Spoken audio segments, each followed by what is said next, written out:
방금 꿈에서 오빠에게 사랑을 고백하고 있었어요. 그런데 눈을 뜨니 이미 결혼해서 아이까지 있었죠. 눈을 뜨지 않았는데 다리가 빠져나갈 수 없어 어지러웠어요. 멍청한 말투.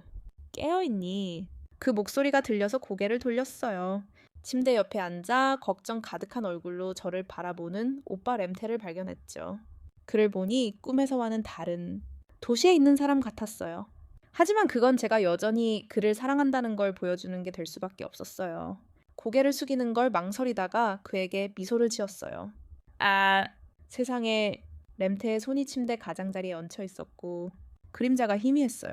그는 제 눈썹을 잡고 저를 바라보며 눈을 살짝 내리깔고 뭔가 말하려고 했어요. 그런데 제가 입을 열기도 전에 혀가 꼬부라진 어린아이 같은 목소리가 끼어들었어요. 하지만 삼촌, 당신은 폭군이 아니에요. 그 직후 오른손에서 작은 덩어리가 내 가슴에 세게 눌렸습니다. 작은 눈이 크게 뜨여 나를 조금도 망설이지 않고 바라보았습니다. 나도 눈을 크게 뜨고 작은 눈을 바라보았습니다. 호환. 깊은 영혼은 내 남편이 아니었기에 남편이 돌아왔습니다. 내가 여전히 멍하니 있을 때 셔츠 옆에서 우울한 목소리가 들려와 내 삶을 마비시켰습니다. 그 사람이었습니다. 그 목소리가 내 마음을 읽은 듯 했습니다. 나는 반사적으로 고개를 돌렸습니다.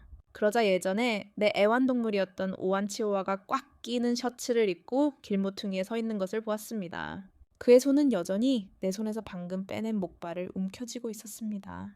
그는 나를 바라보고 있었습니다. 잠시 후에 깨달았습니다. 그의 눈은 피로 붉어졌고 그의 눈은 바람에 노출되어 있었고 그의 눈은 여전히 숨겨진 남편을 찾고 있었습니다. 그는 더러운 사람과 다를 바 없었습니다. 이것이 내가 아는 약간의 그림자를 항상 가지고 있는 오한치호아였습니다. 나는 갑자기 나 자신을 쓰지 않았다. 어린 소녀는 즉시 절을 하고 선한 남자 앞으로 달려가 일어서서 그를 가르치고 침대로 인도하며 머리카락을 가리켰다. 아빠. 방금 내 엄마가 그 남자를 남편이라고 불렀잖아. 아빠. 갑자기 온갖 생각이 머릿속에 떠올랐다. 한편으로는 그 머리카락에 대한 고백이 나중에 어떻게 될지 전혀 흥미가 없었다. 다른 한편으로는 항상 선한 남자. 선한 남자와 같은 편에 서 있든 원수와 결혼해서 그의 아이를 달라고 할 거라는 사실이 믿기지 않았다. 내 뇌가 처리 시스템을 벗어났다는 게 확실했다. 아니면 이 모든 게 꿈이었을지도 몰랐다. 잠시 눈을 감고 잠을 자면 아무 일도 없었던 것처럼 현실로 돌아올 것이다. 생각할수록 머리가 멍해졌다. 침대에 누워 조용히 이 상황을 이해하려고 애썼다. 선한 남자의 차가운 목소리가 다시 귓가에 울렸다. 황제는 막 깨어나서 쉬어야 할 때다. 할 일이 없으면 먼저 밖으로 나가라. 나는 그녀와 잠시 머물고 싶다. 머리카락이 본능적으로 반응한다. 하지만 웬치어는 그녀와 함께 있고 싶거나 그녀의 시를 자극하고 싶다는 말만 되돌려 보낸다. 당신은 의사이고 나보다 훨씬 똑똑하고 당신의 말은 훨씬 더 해롭습니다. 의사 말을 듣지 않느냐고. 소녀는 옥빈 목소리로 그의 말을 비판했다. 폐쇄할 때 고객 서비스 부서에 추천하십시오. 방은 노부인의 계산으로 돌아갔다. 제품의 무거운 배경을 밟으려고 계산합니다. 눈을 감았지만 여전히 다가오는 발소리가 들렸습니다. 겉으로는 침착한 척했지만 속으로는 눈과 머리카락이 있는 닭처럼 거짓말을 했습니다. 모든 것이 꿈이라고 생각한다면 자기 최면을 걸기 위해 잠을 자는 것이 첫 번째 효과가 있을 것입니다. 예를 들어 깨어있기 위해 자신에게 주사를 맞는 것과 같은 접촉 방법을 사용해야 한다고 생각합니다. 물론 실수로 하지 않는다면 나는 기꺼이 도움을 줄 것입니다. 안 돼. 나는 깜짝 놀라 돌아섰고 웬지어가 거기에 서 있는 것을 보았다. 그의 손은 불타는 듯했고 그의 눈은 슬픈 듯 나를 바라보고 있었다. 그의 손은 여전히 그 막대기를 잡고 있었고 나는 소름이 돋았다. 나는 세상에서 내가 가장 잘하는 게 뭔지 모른다. 솔직하게 말하는 것이다. 그런 남편이 아내에게 돈을 아낌없이 주는 사람이 있을까? 나는 붕괴하며 낮은 목소리로 중얼거렸다. 웬지어는 차갑게 말하며 소녀를 침대에 앉혔다. 그는 네 개의 과일이 담긴 배를 꺼내 천천히 고개를 끄덕이며 매우 호기심이 많았다. 야, 내가 내 남편인 척했던 걸 기억하니? 나는 그 말에 교훈을 얻었고 밝은 눈으로 소년을 쳐다봐야 했다. 나는 손을 뻗어 그의 뺨을 꼬집었다. 부드럽고 매끈했으며 콜라겐으로 가득 차 있었다. 하지만 더 중요한 것은 이 어린 소년이 정말 잘생겼다는 것이다. 웬지허의 미니어처 복제품 같았다. 늙은 사랑아. 내 어머니에게 내 이름이 무엇인지 말해줄 수 있니? 영어 참으로 잘생겼다면 어디를 가든 사랑받을 것이다. 그 작은 소녀는 부드럽고 증오로 가득 차 있었고 이 목소리가 대답했다. 나는 어른이고 전혀 버릇없는 아이가 아니다. 그리고 그의 이름은 언딘두. 언딘두. 이 이름만 들어도 그가 내 자식이고 원치호아라는 것을 압니다. 나는 재빨리 손을 되돌렸지만 지금까지도 온치호아에게 미소를 지으며 그와 아이를 가졌다는 사실이 믿기지 않았습니다. 온딘두는 온치호아를 껴안았습니다. 할머니, 당신은 정말로 당신의 두세 자녀를 잊지 않으셨습니까? 온치호아는 나를 흘끗 보고 배를 주었고 그 작은 소년에게 키스했습니다. 그 작은 소년은 나를 공기처럼 지나쳤고 온치호아는 아들의 뺨에 키스했습니다. 그래, 온 딘두를 나가게 하자 방 안의 분위기가 다시 차분해졌지만 이번에는 참을 수 없었습니다. 그 작은 소녀는 나를 공기처럼 지나쳤고 온치호와는 아들의 뺨에 키스했습니다. 글쎄, 웬 팅위가 나가자 방 안의 분위기가 다시 덜 계산적이었지만 이번에는 숨이 막혔어. 내 옆을 지나간 소녀는 숨이 막혔고 그 소년의 뺨에 있는 웬츠허는 숨이 막혔어.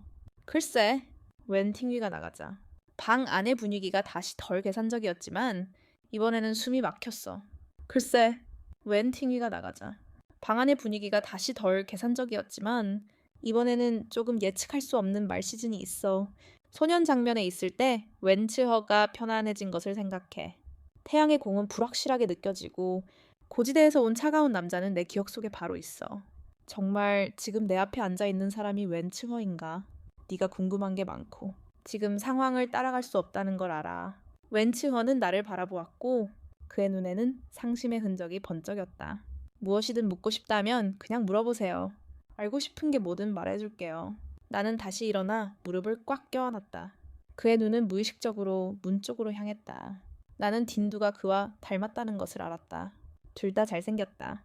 그 소녀는 분명 그의 아들이었지만 나는 약간 당황한 표정으로 온치호아를 흘끗 보았다. 그의 얼굴은 조금 무거웠다. 나는 여전히 손을 꽉 잡고 마음속의 모든 의심을 털어놓으려 했다. 하지만 그는 나와 전혀 닮지 않았다. 그래서 학교에서 우리는 진짜 부부다. 주된 예술을 벗기는 방법이 있다. 온치호아의 얼굴은 질투심에 즉시 시들어졌다.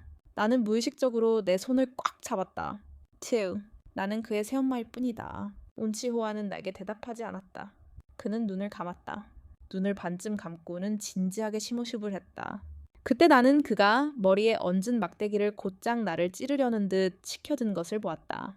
이야, 학교에서 천천히 이야기하자. 내가 진실을 말한다고 해도 이렇게 미쳐버릴 만큼 아플 것이다.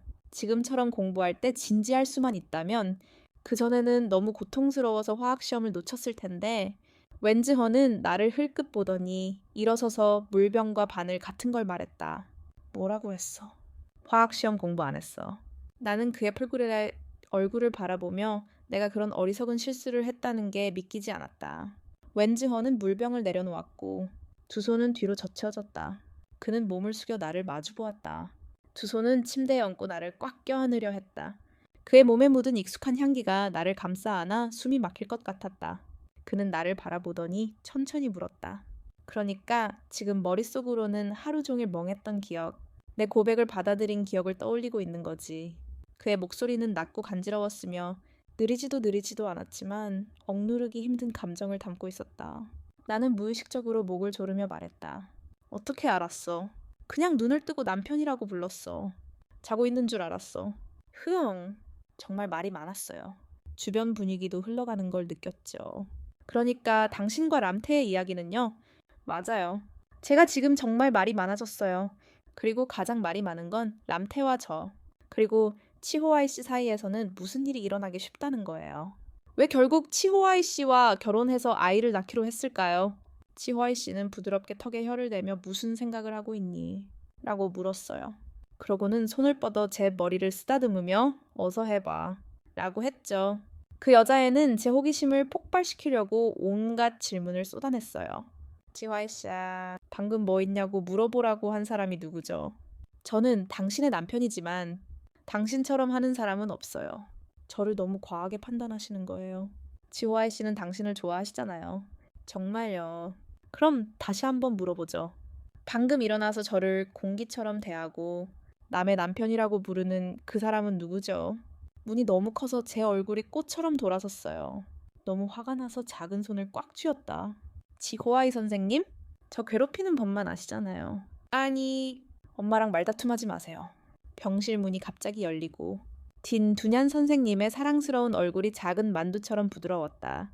아픈 어린 소녀가 치호아이 선생님에게 달려갔다. 문 안에서는 어른이 아이를 안고 신문을 하고 있었다. 아빠는 거짓말을 했다.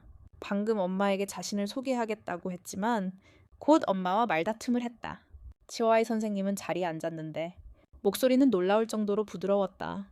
엄마와 아빠는 말다툼을 하지 않았다. 다만 방금 아빠가 갑자기 딘 두냔의 작은 보물 창고로 찾아왔다.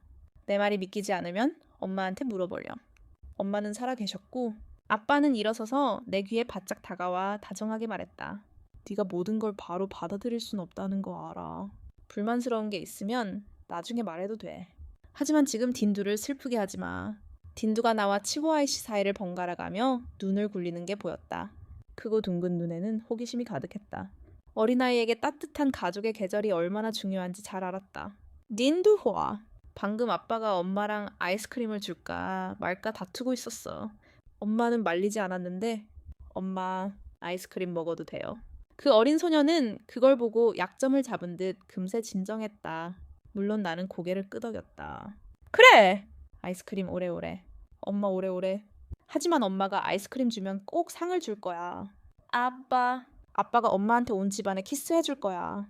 이게 무슨 살인이야. 아이스크림을 주기로 했는데 평범한 삶과 키스를 얻었잖아. 고개를 돌려 옆에 있는 치호아이 씨를 보니 그가 나를 그렇게 쳐다보며 활짝 웃고 있는 게 보였다. 나도 깜짝 놀랐다. 내가 깨어난 이후로 엄마는 아빠와 전혀 친해지지 않았어. 엄마가 아빠를 싫어하는 걸까? 내가 반응하기도 전에 어린 소녀는 불만을 드러내기 시작했다. 말을 하면서도 고개를 숙이고 손가락을 만지작거렸다. 목소리는 머뭇거리고 슬퍼 보였다. 나도 싫어. 더 이상 필요 없었어 너. 가슴이 팽팽하게 얽히는 것 같았다. 수많은 밤을 잠 못 이루게 했던 그 장면이 머릿속에 떠올랐다. 한때 가슴을 갈기갈기 찢어버리고 싶을 만큼 아팠던 누군가에게 내 속마음을 털어놓고 싶었던 그 문장이었다. 하지만 그 사람은 망설임 없이 등을 돌리고 떠났다. 아니, 엄마가 아빠를 싫어하거나 떠나고 싶지 않다는 건 있을 수 없었다. 나는 눈을 감고 몸을 앞으로 숙여 그의 뺨에 입을 맞췄다. 내 입술이 닿으려는 순간 그가 갑자기 고개를 돌렸다. 그의 얼굴이 눈앞에 활짝 열린 듯 나는 시선을 돌렸다. 그의 입술은 따뜻하고 부드러워서 내 속이 뜨거워지기 시작했다. 나는 그를 놓아주고 그를 바라보았다. 딘주 씨는 두 손으로 뺨을 가리고 못 본 척했지만 웃음을 감출 수 없었다. 휴대전화를 맨 윗칸에 올려놓으려니 너무 붐벼서 나가려고 했지만 몇 번이나 부드럽게 상기시켜 주었다. 여보, 맞아. 엄마가 또 사랑에 빠졌대. 병원에 신고했어. 그럼 나 좀 나가게 해줘. 뭐가 그렇게 나빠? 이모, 아빠, 잠깐만 기다려줘. 아빠는 바빠서 엄마한테 망신스러운 짓을 했어. 어린 소녀는 우스꽝스러운 표정을 지으며 말하더니 뛰쳐나갔다. 내 가장 친한 친구 로미는 현재 주영티 그룹의 CEO이고 딘주 씨의 데모이기도 해. 이번에는 치호아이 씨가 매우 진지하게 설명했다. 나한테 바보짓 하지 마. 나는 맨 윗칸에 있는 사과를 움켜쥐고 그에게 직접 던졌다. 그는 마치 물건이나 사람을 던지는 데 익숙한 듯 아주 깔끔하게 받아냈다. 내가 일부러 네의 사생활을 침해한 건가? 치호아이 씨는 손에 든 사과를 가리키며 부드럽게 미소 지었다. 둘은 정말 잘 어울린다. 그날, 우리가 처음 키스했던 날, 너도 그렇게 조용했어. 그리고 네 얼굴도 조용했지. 그는 몸을 굽혀 내 귀에 속삭였다. 그의 목소리는 따뜻하고 느릿느릿해서 귀와 머리가 모두 마비될 지경이었다. 나는 재빨리 그를 밀어냈다. 손가락을 잃었잖아. 바보가 아니야. 손가락이 잘렸다고 불장난이라고 생각하지 마. 하지만 내 귀는 무의식적으로 볼까지 올라갔다. 정말 뜨거웠다. 내 휴대폰은 어디 있는 거지. 하지만 그가 말했듯이 여자친구가 있는데 그녀에게 부탁하는 게 더 믿을 만한 거 아니야. 응접실에서 그는 휴대폰을 꺼내 내게 건넸다. 나는 휴대폰을 받았고 방구석에서 온몸으로 그를 쳐다볼 준비를 했다. 그는 멀리서 내 비밀을 감히 엿보지 마. 치화 씨는 고개를 저으며 웃었다. 마치 방금 아주 재밌는 소리를 들은 듯 뭘 웃는 거야. 나는 속으로 중얼거렸다. 마치 곧 답을 알 수 있을 것 같은 질문을 마주쳤을 때 맞은편 소파에 앉아 있는 사람에게 물어봐야 하는 것처럼 고개를 숙여 휴대폰 잠금을 해제했다. 치오아 씨, 생년월일을 헷갈리지 마세요. 질문을 예상하고 손에 든 비단을 내려놓고 아무렇지 않게 대답했는데 말이죠. 15개월 후입니다. 번호를 누르려고 고개를 끄덕이자 그가 다시 입을 열었습니다. 자동 결제를 원치 않으시면 102-314로 메시지를 보내겠습니다. 입술이 깨물렸고 정말 믿기지 않았지만 손은 여전히 따라와서 불량 회선에 바로 걸려 전화기 잠금을 해제했습니다. 그런데 메인 이미지가 켜지더니 저는 더 나아가 전화기와 그의 얼굴을 모두 던졌습니다. 이미지가 있어야 하는데 그 이미지는 치오아 씨였고 그는 수영복을 입고 500kg이 넘는 매력적인 몸매를 자랑했습니다. 어떻게 그렇게 음탕할 수 있을까요? 손이 붉어지며 차분하게 그를 바라보았습니다. 하지만 눈이 마주치는 순간 그 이미지가 머릿속에 생생하게 떠올랐습니다. 저는 황급히 고개를 숙였습니다. 전화기처럼 저의 314는 무엇일까요? 2002년 3월 4일 당신을 처음 만난 날이었습니다. 당신이 저와 함께 동굴을 이용했던 날 저는 친한 친구들을 위한 뉴스 채널을 개설하려고 채팅방을 열었습니다. 그런데 아래에 연재되는 뉴스를 보았는데 그 주인공은 바로 저였습니다. 반쯤은 믿고 반쯤은 의심하며 클릭해서 봤습니다.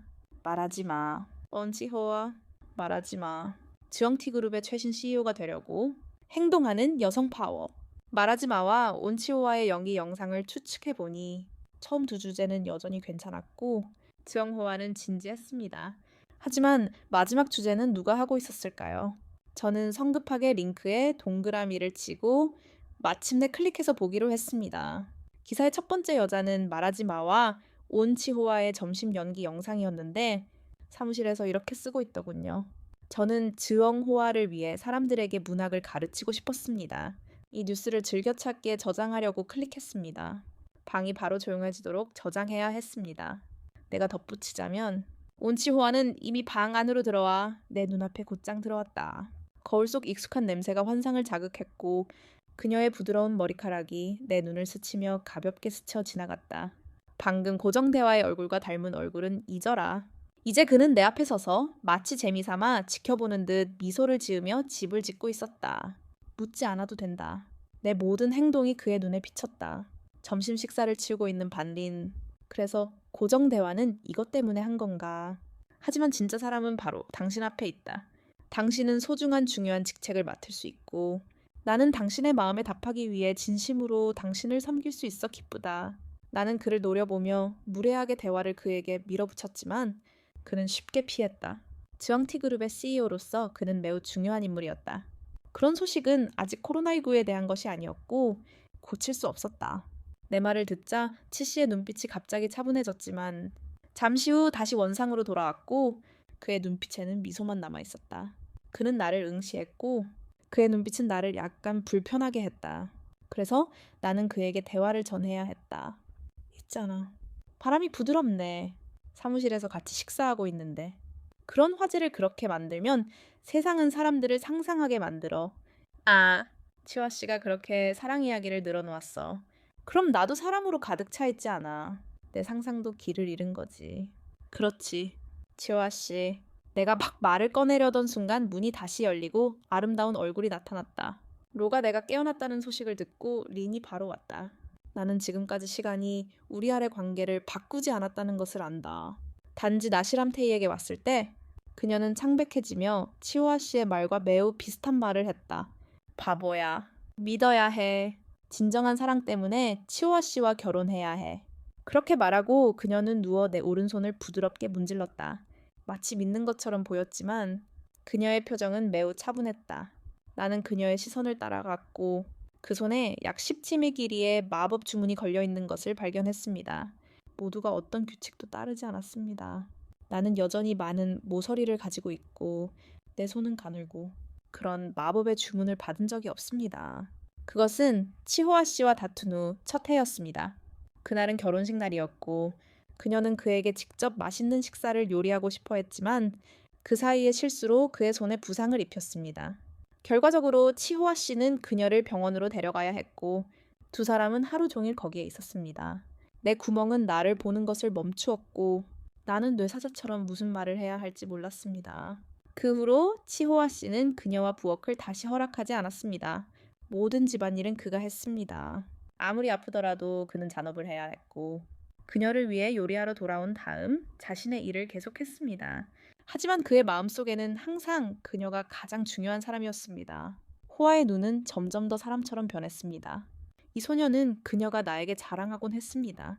그리고 그녀에게 행복한 삶을 기원했던 그 친척 때문에 그것은 더 이상 그녀에게 중요하지 않았습니다. 그녀가 그녀를 기억하지 못한다고 해서 그녀는 지금 매우 행복했기에 상관없었습니다. 그녀의 맑은 눈이 저를 바라보았고 저는 거부할 수 없었습니다. 바람은 제 기억 속에 치호아 씨는 그저 제 삶에서 스쳐 지나가는 사람일 뿐이라고 가르쳐 주었습니다. 하지만 그가 지나가는 순간 그는 더 이상 슬퍼하지 않고 제 손을 잡았습니다. 저는 제 구멍에 제 머릿속의 강렬한 기억들을 털어놓았습니다.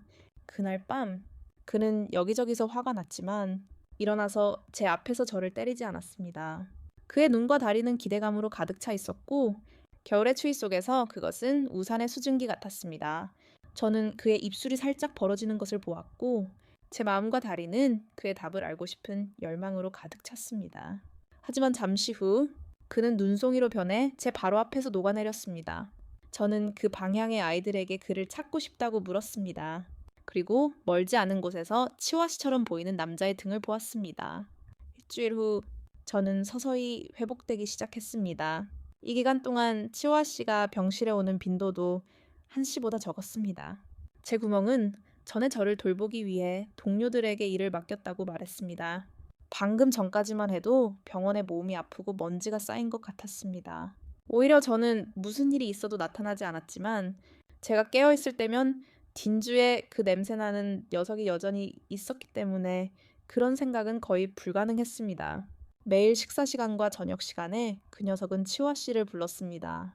장은기는 매우 고귀해 보였고 온 가족이 힘을 합쳐 엄마가 회복하도록 도왔습니다. 기억하십니까? 그뿐만 아니라 그는 치호아 씨가 예전처럼 저에게 키스하도록 결심했습니다. 사실 치호아 씨의 의도는 그랬습니다. 그는 매번 올라갈 때마다 제 젖을 달라고 회개할 기회를 노렸기 때문입니다. 하지만 가끔 저는 참지 못하고 몰래 그를 공짜로 꼬집었습니다.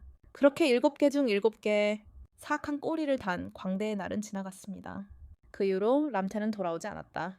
병원은 집으로 돌아갔고 치호아 씨는 나를 다소 초라하고 조용한 주택가로 데려갔다. 문으로 들어서자 나는 반응을 따라 끈을 갈아 끼우고 슬리퍼를 꺼내 신으려고 옷장을 열었다. 일어섰을 때 크고 작은 두 사람이 나를 보고 있다는 것을 깨달았다. 그 두 사람의 눈은 공포와 혼란으로 가득 차 나 역시 깜짝 놀랐다. 이모, 딘주 씨는 멈춰서서 내 바지를 잡아당겼다. 엄마는 슬리퍼가 어디 있는지 알고 있는데 잃어버린 척하고 이모와 이모를 속이려고 했던 걸까? 엄마는 매일 아침 일어나서 아이를 학교에 데려다 주기 위해 몸을 말리고 싶어 하는 걸까? 언젠가는 아이에게 궁지에 몰려 아무 말도 할 수 없을 줄은 생각도 못했다. 나는 치호아 씨를 안거나 팔짱을 끼고 내 앞에 서게 했는데 그의 얼굴은 뒤집혀 있었고 그의 얼굴은 흥미롭게도 보고 말하려고 돌아섰다. 중독된 아이는 내 앞에 가만히 서서 마치 작은 동물 인형과 다를 바 없는 기분을 느꼈다. 다만 그 우편함 주인이 매우 화가 난 것 같았다.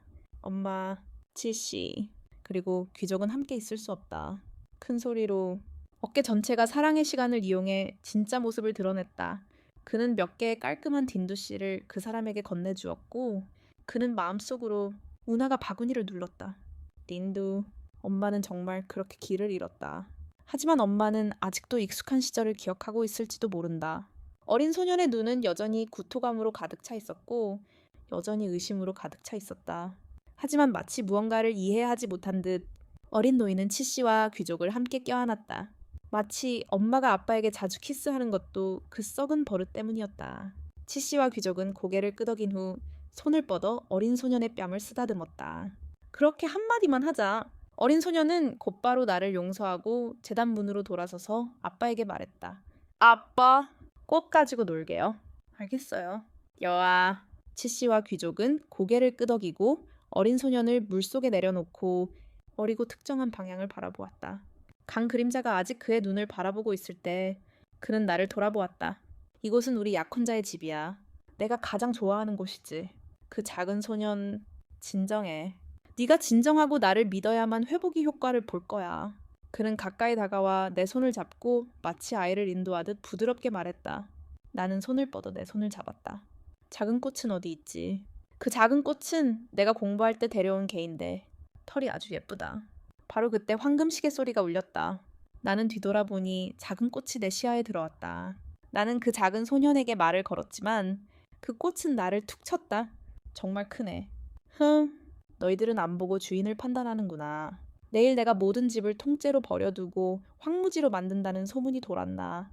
그렇게 말했지만 내 손은 여전히 본능적으로 그 배를 문질렀다. 내 배는 내가 가장 좋아하는 곳. 부드럽고 아주 만족스러운 곳 같았다. 야, 하지만 왜 계속해. 내 작은 꽃이 아기를 품고 있는데 감히 그 아이를 임신시키려고. 나는 그것을 돌렸으며 그가 묻도록 이끌었다. 노란 깃털에 대해서는 나는 소리치며 저항하려 애썼고 내 팔에서 뛰쳐나오려고 안간힘을 썼고 온 힘을 다해 그것을 때려내어 떨어뜨렸다. 내가 멈추려는 순간 나는 마치 나를 전장으로 끌고 가려는 듯 나를 응시하는 노인의 눈을 마주쳤다. 나는 마침내 참을 수 있었다. 어쩌면 내가 너무 많은 말을 했을지도 모른다. 마치 내가 너무 많은 말을 했을지 모르지만 나는 정의로운 표정을 지으며 따르기를 멈추고 그를 마주보았다. 세상에, 이게 바로 성냥이야. 이게 바로 그 꽃이야. 나는 그것을 찾았고 그것은 내 뒤에서 크게 울려 퍼졌다. 나는 뒤돌아보았고 노인은 팔에 CEO RGY를 안고 있는 것을 보았다. 방금 풀려난 어린아이의 손에 든 RGY 대표는 마치 나를 환영하는 듯 기쁘게 나에게 달려왔다. 어머니는 정말 아무것도 기억하지 못하셨고 노인은 한숨을 쉬며 침울한 표정을 지었다. 하지만 어머니, 당신은 방금 짝을 맞춘 꽃을 보셨잖아요. 언제 또 하나 가질 수 있을까요? 그는 더 이상 여자로서의 삶을 살고 싶지 않은 듯 피곤한 표정으로 나를 바라보았다. 이것은 당신의 잘못이 아닙니다. 당신의 아들을 임신시킨 것은 저입니다. 나는 검문소에 사람을 두지 않았고 아들은 마치 그렇다고 말하는 듯 얇고 높고 가벼운 터치를 사용했다. 어머니, 당신은 면화에 대한 바람을 기억하지 못하시고 아들도 당신을 위한 사랑을 소중히 여기는 것이 괜찮습니다. 아이는 당신을 위해 가볍게. 딘즈 씨는 내 손을 잡아당기며 말했다. 그때 우리 아버지는 사자를 키웠고 지금은 그의 이름이 송입니다. 그 후 어머니는 면화를 잃어버리고 아들을 면화로 착각하고 밤에 집으로 돌아갔습니다. 면화가 정말 돌아왔을 때 자기가 마신 음료가 사라지고 다른 누군가가 그 안에서 곤히 자고 있는 것을 보고 두 마리의 개는 끝까지 싸웠습니다. 하지만 싸움은 사랑이었고 다행히 사랑은 사랑이었기에 두 마리는 사랑에 빠졌습니다. 이 때문에 아버지와 어머니는 서로에게 사랑을 권했고 그 아이를 낳자고 했습니다. 그 작은 소녀는 저를 꽉 껴안았을 뿐만 아니라 마치 열정적으로 저를 바라보는 듯 했습니다. 소녀는 치와이 선생님의 이치를 알아채고 행동으로 옮기기를 바랐습니다. 이것이 바로 엄마와 새아이의 첫 만남, 새아이에게 들려준 사랑 이야기였습니다. 어린 소년, 저는 항상 이 이야기를 새아이에게 들려주곤 했습니다. 제대로 하지 않으면 낭패를 당했습니다. 치와이 선생님은 작은 면화를 꺼내서 면화 아기와 놀아주었습니다. 저는 그가 주의를 기울이는 것을 보고 따라가려고 했지만 그의 손이 가까이 다가오자 낮은 목소리로 3살 딸기라고 말했습니다. 하지만 저는 그 3센트 이야기도 들었습니다. 아무도 믿을 수 없을까요? 치와이 선생님은 곧바로 제 손을 잡았습니다. 그의 손은 어린아이처럼 제 손에 꽉 눌려 있었습니다. 그의 뜨거운 손은 내 손이 난 자리에 난 상처를 살살 문지르려는 의도였다. 첫째, 솜사탕을 임신했다는 이야기는 사실이었다. 보시다시피 그 나이는 알 수 없다. 둘째, 내가 그 이야기를 일단 접한 이유는 우리가 처음 만났을 때 정말 문명적이지 않았기 때문이다. 덕망 있는 아내이자 어머니의 이미지와는 어울리지 않아서 아들을 포함해서 아무도 그 사실을 알 수 없다. 치오와이 선생님을 처음 만난 날은 5월 20일이었는데 그날은 제가 직장을 그만두고 결혼하기로 결심한 날이기도 했습니다. 그날 저는 교장 선생님을 속여 학생들에게 개유를 쓰게 하려고 식중독에 걸렸습니다. 뜻밖에도 길에서 찹쌀이 개유를 이길 수 있겠습니까? 마지못해 각 장소마다 인사만 했습니다. 땅에 안전하게 착지했을 때 계율에는 부드럽고 독이 있는 무언가가 있는 것 같았습니다. 제가 아무 말도 하지 않자 치오아이 선생님이 갑자기 소리쳤습니다. 그는 제게서 휴대폰을 빼앗아 배터리와 제 몸을 검게 칠하겠다고 위협했습니다. 그는 어둠 속에 숨어 있었고 저는 그의 얼굴을 전혀 보지 못했습니다. 독이 든 얼굴의 진수를 더욱 돋보이게 하기 위해 저는 일부러 셔츠에 음식을 묻혔습니다. 그래서 그날 치호아이 선생님의 눈에는 제가 지적 장애가 있는 소녀였음이 분명했습니다. 처음부터 알지 못했던 간수가 갑자기 나타나 우리 둘을 간수 사무실로 데려갔습니다. 다음 날 우리 둘 다 이야기를 나누자고 초대받았습니다.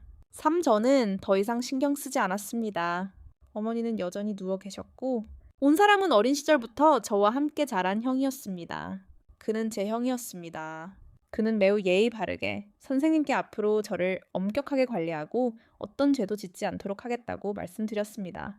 저는 그날 그가 매우 불행해 보였던 것을 잘 기억합니다. 원숭이의 언어에는 이미 그가 좋아하는 사람이 있었습니다.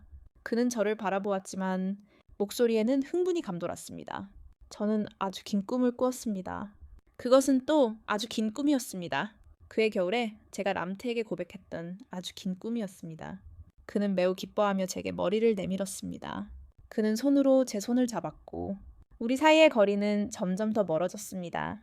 중국식 자명종 소리가 울릴 때까지 아주 아름다운 꿈이었습니다. 익숙한 소나무 향이 각 사람의 목덜미에 스며들었습니다. 치호아이 선생님이었습니다. 그는 자명종에 도전한 후 고개를 숙이고 제게 입을 맞추며 말했습니다. 얘야, 일찍 자렴. 먼저 자렴. 그렇게 말하며 할아버지는 꽉 붙잡고 바구니를 문지르듯 내 등을 부드럽게 두드렸다. 나는 곧바로 정신을 차리고 할아버지를 밀어냈다. 하지만 내 힘으로는 부족했다. 몇 번만 밀어도 우리 사이의 거리는 벌어질 수 있었다.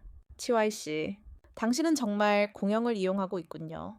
여긴 내 방인데 내가 자는 동안 당신은 상황을 이용하고 있었군요.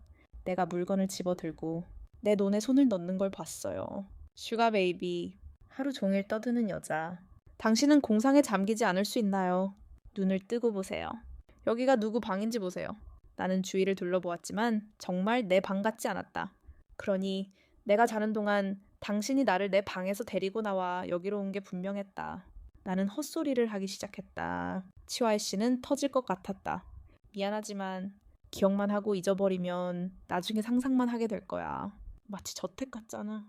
그리고 나는 가서 모든 것을 숨기고 방을 잠갔다. 한밤중에 들어오려면 문을 두드려야 합니까? 너무 깊이 잠들어서 두드리는 소리가 들리지 않을 것 같습니까? 또한 잠들 때 들리는 목소리는 내 목소리라고 고집합니다. 돌은 여전히 은색 문어 같고 몸에 있는 손이 그를 감쌌습니다. 그는 다리를 들어 올렸고 나를 잡으려는 범인은 밀접하게 따라 내려갔습니다. 그러나 전쟁의 뿌리처럼 붉어졌고 치와이 씨는 식사 준비를 마쳤습니다. 그러나 부의상은 좋고 차갑고 그의 몸에서 나는 따뜻하고 양기 냄새가 나를 자르고 이제 정말로 나를 맞이합니다. 그러나 얼굴은 죽과 계란을 잡고 풀을 잡고 정말로 멍이 들고 콧물이 납니다. 안녕 부의상. 나는 가서 소년의 머리를 쓰다듬으며 무덤을 부드럽게 불렀습니다. 당신은 누가 당신인지 느끼고 정말로 머리를 들어 어머니를 맞이하고 또한 테이블에 죽을 뿌립니다. 영어 계속 그렇게 무질서하게 굴면 유치원 선생님한테 벌을 받고 이번 주에 엎드려서 서 있어야 할 거야. 치호아이 선생님은 휴지를 꺼내 조심스럽게 던졌고 휴지 밑에 있던 죽을 아이 주변에 흩뿌렸다. 그 아이는 무덤과는 달리 벌을 받지 않기 위해 매우 진지했다. 미어의 어머니는 잔혹한 조합에서 벗어나기 위해 선생님한테 벌을 받은 사람이 바로 자신이라고 말했다. 딘주 선생님은 눈물을 흘리며 도발하는 것을 잊지 않고 대답했다. 나는 아버지와 아들이 다투는 것을 보고 그들이 정말 비슷하다는 것을 알았다. 치오와이릭 선생님은 나를 보고 아이의 머리를 부드럽게 두드렸다. 너희 엄마는 불같은 아이야. 학교 다닐 때 좋은 학생이었어. 그렇지 않다면 너희 엄마가 어떻게 너에게 그렇게 반해서 나올 수 없었겠어. 나는 너무 화가 나서 그가 방에서 뛰쳐나갔고 아침을 먹으려고 부엌으로 갔는데 그가 다른 냄비에서 죽을 떠먹는 것을 보았다. 여기 당신의 몫입니다. 스크램블 에그와 양파는 빼고 간장과 잘게 썬 고기를 조금 더했습니다. 그의 목소리는 손에 금숟가락을 들고 있었고 내 심장은 설레었습니다. 손을 든 서양인도 주례 후반부를 즐긴 후 부드럽게 대답했습니다. 저는 스크램블 에그를 먹는 것을 좋아하지 않습니다. 그는 거의 먹지 않습니다. 그는 손바닥에 바람을 쥐고 있었습니다. 마음은 의욕을 잃었지만 가슴속 따뜻한 느낌은 매우 익숙했습니다. 온딘지우를 유치원에 데려다 준 후 저는 지원 가족의 아파트를 방문할 계획이었습니다. 저는 계약에 대해 논의하기 위해 해외에 있었기 때문에 그는 제가 혼자 가는 것을 조금도 걱정하지 않았습니다. 그는 병원에 저를 데려가 달라고 요청했습니다. 저는 고개를 끄덕이며 지금의 상황에 누군가가 정말 필요하다는 것을 이해했습니다. 차가 방금 지왕티그룹 지하주차장을 지나갔고 저는 방금 차에서 내렸을 때 그가 제 손을 잡고 가까이 끌어당겼습니다. 저는 그를 보고 충격을 받았습니다. 이 남자는 주차할 기회를 이용해 저를 모욕했습니다. 두엉 씨, 외부인들은 제가 떠난 걸 아직도 몰라요. 그냥 기억만 나네요. 우리가 계속 대중 앞에서 거리를 두면 회사 직원들이 어떻게 생각할까요? 그는 항상 고개를 숙이고 있지만 저와 가까워지는 사람들, 진심으로 서로를 사랑하는 사람들은 그렇게 격식을 차릴 필요가 없어요.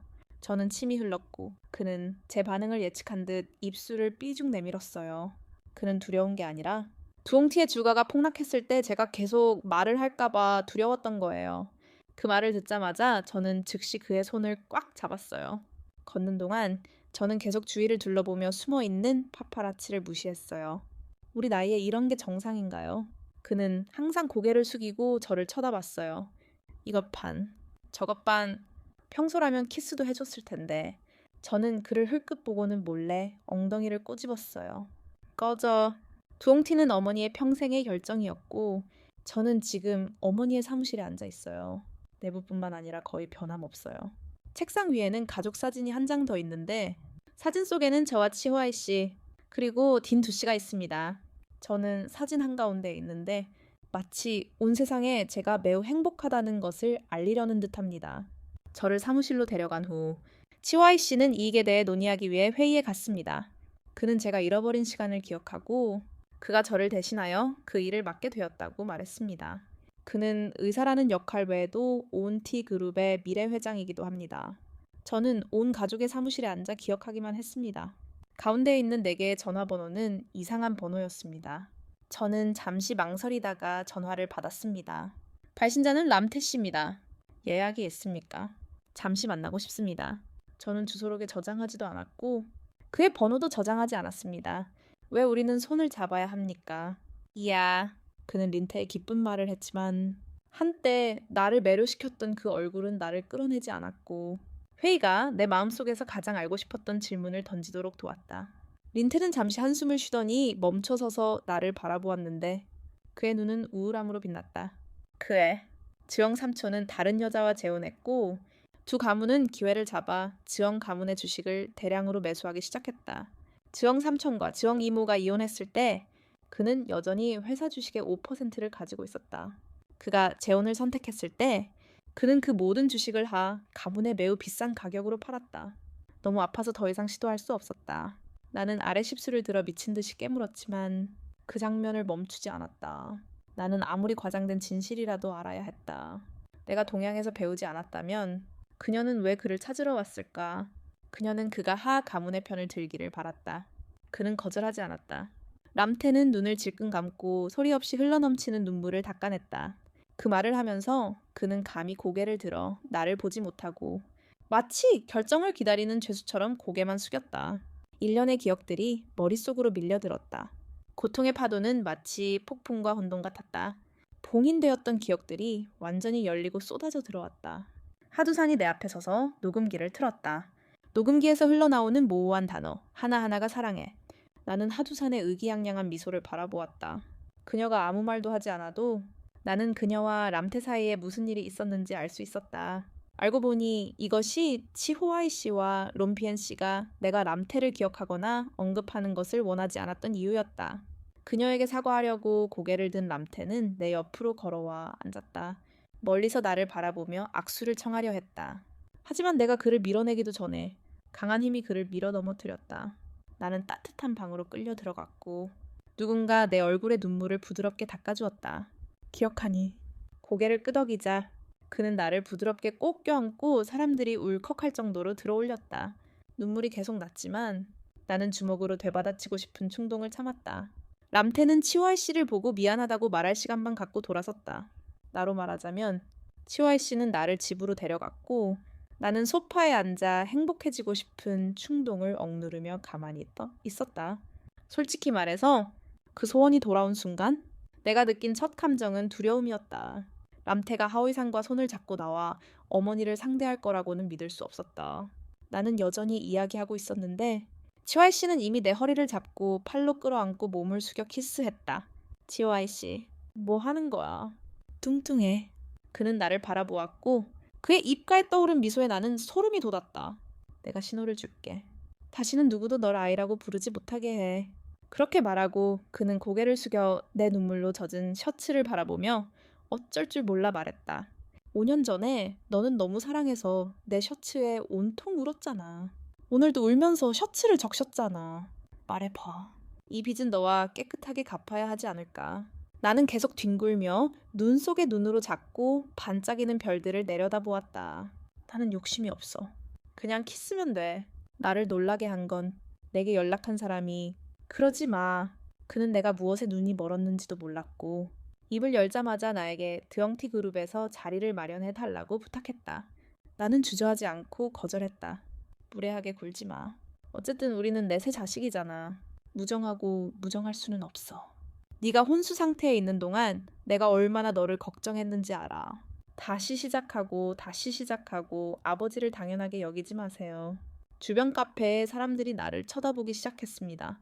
더 이상 머물고 싶지 않아 일어섰지만 그는 내 부주의를 이용해 함께 앉았습니다. 몰래 그녀를 내려놓을 계획을 세웠지만 테이블 아래로 작은 점프가 있는 것을 알아차리지 못했고 내 뒷머리는 이미 포장된 테이블 모서리에 부딪혔습니다. 마지막 기억은 여전히 나를 심연으로 끌어당겼던 그 당시의 고통스러운 고통이었습니다. 온몸이 보이지 않는 힘에 단단히 붙잡힌 것 같았고 아무리 애써도 벗어날 수 없었습니다. 그림자가 드리워졌고 감히 마주하지 못했던 기억이 다시 펼쳐졌습니다. 남에서 보낸 그 겨울, 나는 람테에게 고백에 성공했고 두 사람은 헤어졌습니다. 동의 면담에서 나는 람테가 하 가문의 편에 서서 어머니가 그에게 준 지분의 3%를 하 가문에 넘기도록 빼앗는 것을 내 눈으로 직접 보았습니다. 그는 하 가문의 일원이 되기를 기다리며 시장을 약탈하는 데 참여했습니다. 같은 동남부에서 저는 많은 것을 잃었습니다. 어머니 람, 그리고 즈엉티, 람테가 가족을 구했을 때 저는 미쳐서 그를 찾으려고 그들의 집으로 달려갔습니다. 마치 대문에서 도망치는 것처럼요. 즈엉티가 약탈당하고 난 후 어머니는 침대에서 의식을 잃었습니다. 그때 그가 처음으로 제 앞에 나타났습니다. 그는 입을 열어 람테와 더 이상 엮이지 말라고 여자로서 수치심이 무엇인지 알아야 한다고 말했습니다. 저는 그를 바라보았습니다. 그의 목소리는 강했습니다. 저는 그를 이용하지 않을 것이고 남의 헌옷을 좋아하지 않을 것입니다. 하지만 저는 정말 궁금했습니다. 그와 람테는 왜 호리딘 같은 여자를 그렇게 좋아할까요? 첫째, 돈남이 조금도 주저하지 않았습니다. 그의 움직임 하나 때문에 제 얼굴의 반이 창백해졌고 입술에서는 여전히 유혹의 냄새가 났습니다. 저는 의식을 잃을 정도로 얻어맞았고 갑자기 따뜻한 포옹에 빠졌습니다. 고개를 돌려 치씨를 보았습니다. 그 순간 그는 차가운 분노로 가득 찬 눈으로 나를 바라보고 있었다. 이 일은 나중에 꼭 그 무리에게 돌려주겠다. 그는 내 허리를 가볍게 받쳐주었고 할아버지는 내 마음을 주권으로 선언했다. 우리 가문의 길이 너와 무슨 상관이야. 즈엉남이 공황 상태에 빠졌다. 그는 자신의 배후에 있는 권력을 함부로 휘두를 수 없다는 것을 알고 있었기 때문이다. 그녀에게, 내 미래의 아내가 될 그녀에게 의지하는 것은 그의 무리의 젊은 여주인이었다. 즈엉남의 얼굴은 항상 붉어졌지만 그는 항상 할아버지의 돈을 지불했다. 그의 손길은 나를 매우 안심시켰다. 나는 그의 말이 그저 어려운 상황에서 벗어나도록 도와주려는 것이라고 생각했다. 하지만 나중에 알고 보니 치오아이 선생님의 저에 대한 마음은 사실 선생님께서 오랫동안 몰래 키워오신 것이었습니다. 제가 면화를 집에 가져온 날 치오아이 선생님께서 그 땅에 전화를 걸어오셨습니다. 오늘 모임이 있어서 데리러 갈게요. 좀 차려입고 모임에 가죠? 선생님 부인이 여자친구가 있다는 걸 아는데 한번 만나고 싶어 하시더라고요. 그 말을 하고는 바로 전화를 끊었습니다. 다음 줄에서 거절할 생각이었습니다. 그날부터 치와이 선생님과 제 관계는 정말 달라질 수 있었습니다. 하지만 둘 다 먼저 말을 건넨 게 아니었기에 저희를 행복하게 해준 얇은 종이 한 장에 담긴 의미는 그저 모른 척 했습니다. 글쎄, 점점 자라면서 가문을 좋아하는 것 같잖아요. 그런 말 하지 마세요. 치와이 선생님은 대화를 들으러 나가셨고 주변에는 낯선 사람들이 가득했습니다. 저는 발코니에 서서 지루하게 풍경을 바라보고 있었습니다. 그런데 문득 이번 생에는 만나고 싶지 않았던 사람을 보게 되었습니다. 나는 이런 곳에서 그녀와 싸우고 싶지 않았다. 나는 떠나려고 했지만 그녀가 나를 막을 것이라고는 예상하지 못했다. 하투투가 아직 이 소녀를 지나쳤는지 모르겠다. 그녀가 빨리 끝내면 다른 사람을 막기가 어렵다. 그녀의 얼굴은 즉시 검게 변했고 그녀는 마치 누군가가 들판 한가운데서 그녀를 막는 것처럼 나를 때리려고 손을 들었다. 하투투는 내 영역 안에 누군가를 때리고 싶었다. 언제부터인지 모르겠지만 옹치호아이가 내 뒤에 서서 온 힘을 다해 하투의 손을 잡았다. 그리고 내가 주의를 기울이지 않을 때 그는 나를 바라보며 아무 말 없이 내 손을 꽉 잡았다. 그의 손바닥에는 도움이 되지 않는 온기가 있었고 내 심장은 갑자기 이상하게 뛰었다.